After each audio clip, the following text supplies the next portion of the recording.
Tal? Saludos cordiales tengan cada uno de ustedes. Sea bienvenido el día de hoy a esta unidad donde vamos a estar hablando sobre el cerebro. Antes de iniciar a hablar un poquito acerca del cerebro, siempre nos, nos da una inquietud o nos despierta la curiosidad de saber o de entender un poquito el cerebro y sobre todo dentro de este proceso de enseñanza-aprendizaje. En esta unidad vamos a hablar un poquito del cerebro y se nos nacen algunas interrogantes, por ejemplo, ¿qué color es el cerebro? ¿Cuánto pesa el cerebro? La temperatura del cerebro, son algunas de las inquietudes que nosotros vamos a ver durante el recorrido de esta unidad. Hoy vamos a hablar un poquito del cerebro como ese órgano complejo del cuerpo humano que muchas veces escuchamos, muchas veces hemos visto o hemos conocido acerca de un artículo, de un repositorio, de una revista, pero hoy nos vamos a enfocar un poquito en hablar sobre lo importante que es este órgano dentro del sistema nervioso. Cuando hablamos del cerebro, hablamos más que nada de ese órgano principal, como ya les mencionaba, y este pequeño órgano es el encargado de controlar todas las funciones corporales, llámese los movimientos voluntarios, movimientos involuntarios dentro de este proceso muy interesante. Es muy importante entender que el cerebro es extremadamente un órgano complejo y que está compuesto por millones de células nerviosas que todos sabemos y la hemos escuchado y la hemos estudiado en algún momento, las cuales son denominadas neuronas. Muy interesante lo que tenemos. Sigamos el recorrido en esta unidad. Otro aspecto importante del cerebro es que a lo largo de la vida, pequeño órgano experimenta más que nada algunos cambios constantes. Por ejemplo, el cerebro en la etapa del desarrollo y crecimiento del niño, a la etapa del adolescente y ya también en la etapa adulta. ¿Por qué? Porque, por ejemplo, podemos ver algunos cambios. El cerebro tiene una capacidad de adaptarse. ¿Por qué? Esto se debe más que nada es a la parte de la plasticidad del mismo. Y a medida entonces que se llega a esa etapa adulta o a esa etapa del envejecimiento, vamos a ver que el cerebro puede experimentar ciertos cambios y estos cambios pueden ser de deterioro, pueden ser cambios en la parte de la pérdida de la memoria, puede también ser en la parte de algunas habilidades cognitivas que se van perdiendo al llegar a una etapa adulta. También en este punto podemos nosotros recalcar que hoy en día, cuando hablamos del cerebro, también se nos viene esa parte que tiene que ver con la neurociencia, de la neurociencia, porque todos hablamos mucho de la parte cognitiva, quizás algunos hablamos de cómo se da el aprendizaje, porque eso lo vamos a ver más adelante, sobre cómo se da el aprendizaje, entendiendo que el aprendizaje es un proceso desde la parte cognitiva. Entonces, desde esa parte cognitiva podemos hablar nosotros un poquito de la neurociencia, porque la neurociencia como tal se encarga de indagar, de buscar e investigar el funcionamiento del cerebro. El funcionamiento del cerebro sabemos que es bastante complejo, pero partiendo de esa investigación, de esa indagación, vamos a ver entonces que existen algunas técnicas, como por ejemplo la resonancia magnética, que de una u otra forma nos ayudan a observar la actividad cerebral y comprender cómo se llevan a cabo ciertas actividades o ciertos estadios cognitivos y emocionales. También podemos nosotros, dentro de esto, nos hace pensar un poquito, como les decía, hablar de cómo influye el cerebro en el proceso de enseñanza y aprendizaje.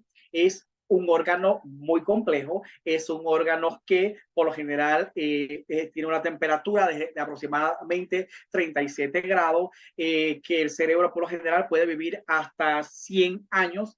Y entre estos aspectos nos hace pensar a nosotros entonces realmente cómo se da ese proceso de enseñanza-aprendizaje, entendiendo que la parte cognitiva es muy importante, la parte del cerebro, memoria, razonamiento es muy importante. ¿Por qué? Y desde la parte de la neurociencia nosotros tenemos que estimular la parte cognitiva para llevar a nuestros estudiantes a un aprendizaje significativo. Hoy en día todo el mundo habla de aprendizaje, ¿ok? hablamos de aprendizaje, pero ¿cómo se da ese proceso de aprendizaje? Es lo que nosotros tenemos que ver un poco en esa parte de que el cerebro juega un papel fundamental dentro de lo que es la enseñanza-aprendizaje, porque nosotros tenemos que estimular o tenemos que motivar al estudiante para que el estudiante pueda recibir la información, el estudiante pueda procesar la información y esa información sea procesada y el chico la pueda almacenar, porque de nada nos sirve que nosotros como docentes, como profesionales en este campo, demos o brindemos un aprendizaje, un conocimiento, si realmente no llevamos al estudiante a que el estudiante logre un aprendizaje significativo, un aprendizaje duradero. Entendiendo este punto, entonces ya nosotros podemos entender y comprender que el cerebro juega un papel muy importante. ¿Por qué? Porque él recibe, procesa y almacena la información de lo que estamos nosotros desarrollando. Podemos también mencionar un poquito que dentro de esa parte de plasticidad que nosotros hablábamos al inicio, podemos ver que el cerebro es capaz de cambiar y adaptarse a, a ciertas condiciones, a que aprendamos nuevas cosas o que reaprendamos. ¿Y por qué reaprendamos? Porque muchas veces nosotros hemos almacenado una información y puede ser que mañana pasado, 5 o 10 años, vamos a darnos cuenta que tenemos que moldear o cambiar esa información y cambiarla por una información nueva. Por eso es importante entender que para lograr un aprendizaje significativo desde la parte de la neurociencia, con el papel que juega el cerebro, es que utilicemos estrategias acorde a ese aprendizaje. Estrategias acorde al contenido que vamos a desarrollar. ¿Por qué? Porque se tiene que estimular ese proceso de enseñanza-aprendizaje. Tenemos que poner ese desafío en nuestros estudiantes, en nuestros participantes, de que ellos piensen, que ellos memoricen, que ellos analicen, que ellos reflexionen. ¿Para qué? Para hacer esas conexiones de las neuronas, esas conexiones e integrar la información para luego entonces almacenar esa información y que sea un aprendizaje significativo y duradero dentro de lo que hablamos nosotros, el cerebro como tal.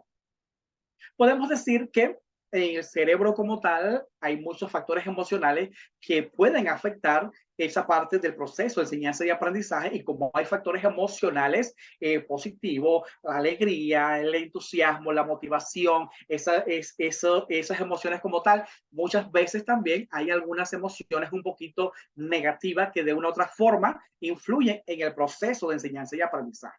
Por eso es que nosotros como universidad siempre los animamos a ustedes, chicos, chicas, vamos a ponerles gana, el entusiasmo, la alegría, la creatividad, la innovación, porque al final se busca estimular esa parte cognitiva. ¿Para qué? Para facilitar la consolidación de la información, el rendimiento académico y al mismo tiempo también procesemos esa información y que se logre un aprendizaje significativo. Porque todos, les mencionaba en esta parte de este video, yo les decía, bueno, es que a veces hablamos, todo el mundo habla de aprendizaje, todo el mundo, por ejemplo, en Latinoamérica, en el mundo, todo el mundo quiere hablar, en Panamá, todo el mundo quiere hablar de aprendizaje, pero ¿qué tipo de aprendizaje? Para lograr un aprendizaje significativo y duradero, tenemos que trabajar desde la parte cognitiva, entender un poquito el papel del cerebro, de este órgano tan importante. ¿Para qué? Para poder entonces diseñar estrategias acordes a ese proceso de aprendizaje. También es muy importante entender un poquito de los estilos de aprendizaje. Y les mencionaba por allí, yo les decía, wow, todos debemos estar claros que existen diferentes estilos de aprendizaje. Algunos aprendemos de una forma totalmente diferente, otros aprenden memorísticamente, otros necesitan ver, como decimos por ahí en buen panameño, ver para creer, pero nosotros necesitamos entonces crear esa parte desde la parte auditiva, la parte visual, el aprender haciendo, el construir, son algunos de los estilos de aprendizaje que vamos a ver nosotros dentro de esta unidad. Cuando hablamos de estilos de aprendizaje, hablamos entonces de aquellos chicos que aprenden. Todos sabemos que a todos no nos gusta, por ejemplo, esa parte solamente memorística. A algunos nos cuesta memorizar, pero hay otros que son muy buenos memorizando, hay otros que son muy buenos dibujando, hay otros que son más que nada muy auditivos. Por eso que a veces escuchamos quizás aquellos, vemos al sobrino, al hermano, al hijo, lo vemos que estudia escuchando música y usted dice, oye, pero ¿por qué no dejas el teléfono?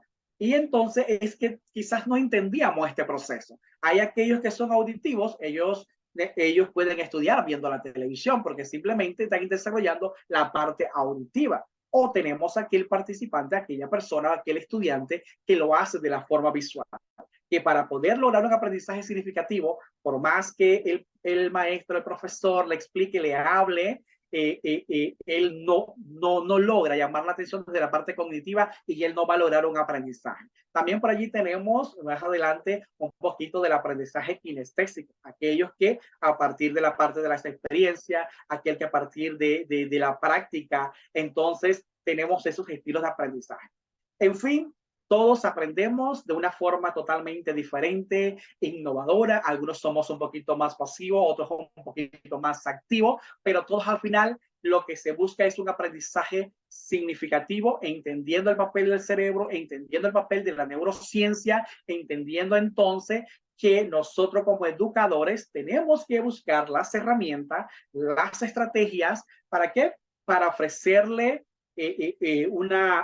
un contenido que sea innovador, que sea creativo para nuestros estudiantes y que al final entonces se puedan ver, respetar también los estilos de aprendizaje, porque cuando hablamos de estilos de aprendizaje, por ahí también entra un poquito las necesidades educativas especiales de nuestros chicos, partiendo del trastorno o partiendo de esa discapacidad que de uno a otro chicos presentan en el aula de clase, también tenemos que respetar nosotros ese momento tan importante de esa interacción. Por acá es muy importante entonces que nosotros como futuros docentes en la parte de esa formación de ese siglo XXI debemos ser docentes que motivemos a nuestros estudiantes en la parte de esa flexibilidad, de esa adaptación, que el chico desarrolle habilidades personales, esas habilidades o esas competencias genéricas, competencias específicas a nivel personal, no solamente la parte académica, sino también esa parte emocional, profesional, esa parte cognitiva que permite que nuestros estudiantes sean mejores ciudadanos, mejores personas. Esto es parte de lo que es el recorrido en esta unidad número 1, que los invito a que puedan disfrutar siguiendo entonces cada uno de esos temas muy relevantes que vamos a desarrollar en esta unidad. Por acá, este es el mismo material que yo les hablaba en ese primer momento, que toda la referencia del recurso de la biblioteca que tenemos en el aula, que nos va a permitir ampliar ese aprendizaje significativo. Gracias, chicos y chicas, y nos vemos en el próximo video.